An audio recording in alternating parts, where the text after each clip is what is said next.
2024 में दिवाली 1 नवंबर को मनाई जाएगी, न कि 31 अक्टूबर को। दिवाली का यह त्यौहार कार्तिक मास की अमावस्या को मनाया जाता है और 2024 में यह तिथि 1 नवंबर को पड़ रही है। यह दिन धन, समृद्धि और सौभाग्य की देवी माँ लक्ष्मी की पूजा के लिए बेहद शुभ माना जाता है।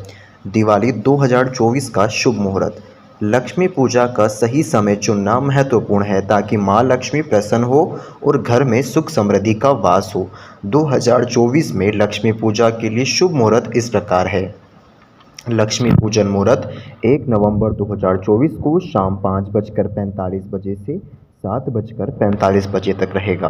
प्रदोष काल शाम 5:45 बजे से रात 8:15 बजे तक।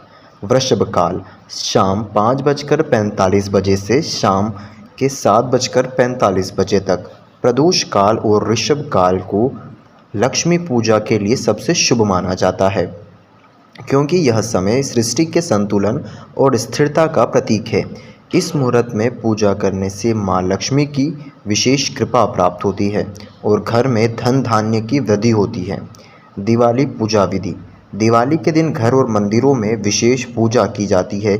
लक्ष्मी पूजन के अलावा भगवान गणेश, देवी सरस्वती और अन्य देवताओं की पूजा भी की जाती है। यहाँ दिवाली पूजा की विधि विस्तार से दी जा रही है, आइए जानते हैं। घर की सफाई और सजावट। दिवाली के दिन सबसे पहले घर की सफाई की जाती है। ऐसा माना जाता है कि माँ लक्ष्मी सिर्फ वहीं वास करती है जहाँ स्वच्छता और पवित्रता होती है। घर के हर कोने को साफ करें, खासकर पूजा स्थल को। घर के मुख्य द्वार पर रंगोली बनाएं जिसे माँ लक्ष्मी का स्वागत करने का प्रतीक माना जाता है। दियों और मोमबत्तियों से घर को सजाएं ताकि चारों ओर रोशनी फैले और अंधकार दूर हो जाए। लक्ष्मी पूजा के लिए निम्नलिखित सामग्री की आवश्यकता होती है, आइए जानते हैं। चांदी, तांबे या मिट्टी की लक्ष्मी गणेश की मूर्तियाँ, कलश, नारियल, सुपारी, फल और मिठाई। पंचामृत, दूध, दही, घी, शहद और चीनी। चंदन और रोली। धूप, अगरबत्ती और दीपक। कमल या गुलाब के फूल। नए वस्त्र और आभूषण। माँ लक्ष्मी और गणेश जी के लिए चावल, अक्षत और दुर्वा भगवान गणेश के लिए। पान के पत्ते, लौंग और इलायची। लक्ष्मी गणेश स्थापना। लक्ष्मी और गणेश जी की मूर्तियों को घर में पूजा स्थान में स्वच्छ कपड़े बिछाकर पूर्व या उत्तर दिशा की ओर स्थापित करें। लक्ष्मी जी को गणेश जी के दाहिने ओर रखें, साथ ही कलश को भी लक्ष्मी जी के पास रखें क्योंकि यह कल्याण और समृद्धि का प्रतीक होता है। कलश और स्थापना। कलश स्थापना के लिए एक तांबे के कलश को जल, चावल, दुर्वा, सुपारी और कुछ सिक्कों से भरें। इसके ऊपर नारियल रखें और उसके चारों ओर 5 आम या पान के पत्ते रखें। इसे पूजा स्थल पर रख दें। ध्यान और मंत्र जाप। पूजा की शुरुआत ध्यान से करें। भगवान गणेश का ध्यान कर सबसे पहले उनका पूजन करें क्योंकि वे विघ्नहर्ता है और किसी भी शुभ कार्य से पहले उनकी पूजा अनिवार्य होती है। इसके बाद माँ लक्ष्मी की ध्यान करें और निम्नलिखित मंत्रों का जाप भी करते रहें जैसा आपके पंडित ने आपको बताया है। इसका कम से कम 108 बार जाप करना आवश्यक है। पंचोपचार पूजन। अब देवी लक्ष्मी और भगवान गणेश की पंचोपचार पूजा करें जिससे निम्नलिखित प्रक्रियाएं शामिल है। पहला, स्नान।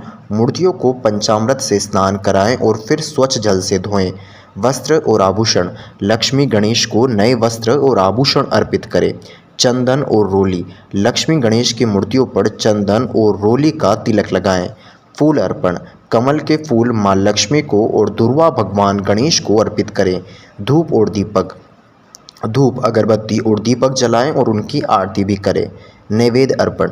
माँ लक्ष्मी और गणेश जी को नैवेद्य अर्पित करें जिसमें मिठाई, फल, खीर और मिष्ठान शामिल होते हैं। विशेष रूप से माँ लक्ष्मी को खीर और हलवे का भोग अर्पित करें। भगवान गणेश को मोदक या लड्डू का भोग लगाएं। 8वां, आरती और भजन।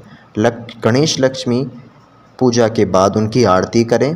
लक्ष्मी माता की आरती का पाठ भी करें। दीपदान। दिवाली के दिन घर के हर कोने में दिए जलाए जाते हैं। यह दीपदान अंधकार को दूर कर जीवन में रोशनी और खुशहाली लाता है। मुख्य द्वार पर 11 दिए अवश्य जलाएं और घर के अन्य स्थानों पर भी दिए प्रकाश फैलाते हैं। प्रसाद वितरण। पूजा समाप्ति के बाद देवी लक्ष्मी और भगवान गणेश को अर्पित नैवेद्य और प्रसाद को घर के सभी सदस्यों में बांटें। ऐसा माना जाता है कि प्रसाद बांटने से सुख समृद्धि का आदान प्रदान होता है। तिजोरी और धन का पूजन। लक्ष्मी पूजन के बाद घर की तिजोरी, पैसे और आभूषणों का भी पूजन करें।